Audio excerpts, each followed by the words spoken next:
ಎಲ್ಲರಿಗೂ ನಮಸ್ಕಾರ. ನಾನು ಆಮಗಿರಿ ಸೌಂದರರಾಜನ್. ನನ್ನ ಅನುಭವಗಳೆಲ್ಲ ನಾನು ಸ್ವಲ್ಪ ನಿಮ್ಮ ಜೊತೆ ಹಂಚ್ಕೊತಾ ಇದ್ದೀನಿ. ಅದರಲ್ಲಿ ಒಂದ್ಸಲ ನಾವು ಟ್ರಿಚಿನಲ್ಲಿದ್ವಿ. ಆವಾಗ ಬೊಂಬೆ ಕೂರಿಸ್ತೀವಲ್ವ, ನವರಾತ್ರಿ ಟೈಮಲ್ಲಿ ಎಲ್ಲ ಬೊಂಬೆ ಕೂರಿಸಿದ್ದೀವಿ. ನಾನು ದೇವ್ರದ್ದೆಲ್ಲ ರಂಗೋಲಿ ಹಾಕ್ತೀನಿ. ಆ ಥರ ಆ ಊರಲ್ಲಿ ತಿರುವಾನಿಕ್ಕಾವಲ್ ಅಂತ ಇದೆ. ಅಲ್ಲಿ ಜಂಬುಕೇಶ್ವರ ಅಖಿಲಾಂಡೇಶ್ವರಿ ಅಂತ ಅಮ್ಮನವ್ರ ಹೆಸರು. ಆ ಅಖಿಲಾಂಡೇಶ್ವರಿ ನಿಂತಿರ್ತಾಳೆ, ದೊಡ್ಡ ಹಾರ ಹಾಕ್ಕೊಂಡಿರ್ತಾಳೆ, ಕಿವಿಲಿ ತಾಟಕ ಅಂತ ಹೇಳ್ಬಿಟ್ಟು ದೊಡ್ಡದು ಶ್ರೀಚಕ್ರನ ಧರಿಸಿರ್ತಾಳೆ. ಅದು ಶ್ರೀಚಕ್ರದಲ್ಲಿ ಫುಲ್ಲು ರತ್ನಗಳು ಇಟ್ಟಂಗೆ ಅವಳಿಗೆ 2 ಕಿವಿನಲ್ಲೂ ಹಾಕಿರ್ತಾರೆ. ತುಂಬ ಚೆನ್ನಾಗಿರ್ತಾಳೆ. ಯಾರೆಲ್ಲ ನೋಡಿಲ್ವೋ ಒಂದ್ಸಲ ಹೋದರೆ ನೋಡಿ. ಅವಳು ಆ ರಂಗೋಲಿ ಹಾಕಿದ್ದೆ. ಒಳ್ಳೆ ಹಸಿರು ಸೀರೆ, ದೊಡ್ಡ ಹಾರ, ಕ್ರೀಟ ಎಲ್ಲ ಇಟ್ಟು ಹಾಕಿದ್ದೆ. ದೊಡ್ಡದಾಗಿ ಹಾಕಿದ್ದೆ, ಒಂದು 5 ಅಡಿ ಇರ್ಬೋದು ಅಷ್ಟು ಉದ್ದ ಹಾಕಿದ್ದೆ, ದೊಡ್ಡದಾಗಿ.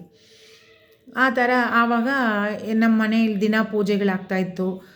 ದೀಪದ ಕಂಬದಲ್ಲಿ ಅಖಿಲಾಂಡೇಶ್ವರಿನ ಆವಾಹನ ಥರ ಮಾಡಿ ಅದಕ್ಕೆ ಸೀರೆ ಎಲ್ಲ ಉಡಿಸಿ ಅದಕ್ಕೆಲ್ಲ ದಿನ ಅರ್ಚನೆ ಮಾಡಿ ಎಲ್ಲ ಮಾಡ್ತಿದ್ದೆ. ತುಂಬ ಡೆಡಿಕೇಟೆಡ್ ಆಗಿ ಅವಳನ್ನ ನನಗೆ ತುಂಬ ಇಷ್ಟ ಮಾಡ್ತಿದ್ದೆ. ಆಮೇಲೆ ಈ ಥರ 9 ದಿನ ಕಳೀತಲ್ವಾ, 10ನೇ ದಿನ ನಾನು ದೇವಸ್ಥಾನಕ್ಕೆ ಹೋಗಿದ್ದೆ ಹೊರಗಡೆ. ಆವಾಗ ನನ್ನ ಮಗ, ಚಿಕ್ಕ ಮಗ 11th ಏನೋ ಓದ್ತಿದ್ದ. ನಾನು ಇದರಿಂದ ದೇವಸ್ಥಾನಕ್ಕೆಲ್ಲ ಹೋಗ್ಬಿಟ್ಟು ಬರ್ತೀನಿ. ಮನೆಗೆ ಬಂದು ಒಳಗೆ ನುಗ್ಗುತ್ತೀನಿ. ಆ ರಂಗೋಲಿ ಉಗ್ರ ಕಾಳಿ ಥರ ಇತ್ತು. ನನಗೆ ತುಂಬ ಆಶ್ಚರ್ಯ ಆಗ್ಬಿಡ್ತು. ಯಾರು, ಏನಾಯಿತು? ನಾಲಿಗೆ, ಕೆಂಪು ನಾಲಿಗೆ ಹಾಕಿ 2 ಗೋರೆ ಹಲ್ಲುಗಳು, ಬಿಳಿ ಹಲ್ಲುಗಳು ಹಾಕಿ ನೋಡಿದರೆ ಭದ್ರಕಾಳಿ ಥರ ಆ ಥರ ಇತ್ತು. ಮಹಿಷಾಸುರ ಮರ್ದಿನಿ ಅಂತ ಹೇಳ್ತಾರಲ್ಲ. ನಾನು ಇಷ್ಟೊಂದು ಇದಾಗಿ ಮಾಡಿದ್ದಕ್ಕೆ ದೇವಿ ನನಗೆ ಒಲಿದು ಬಿಟ್ಟಿದ್ದಾಳೆ ಅಂತ ನಂಗೆ ತುಂಬ ಖುಷಿ ಆಯಿತು.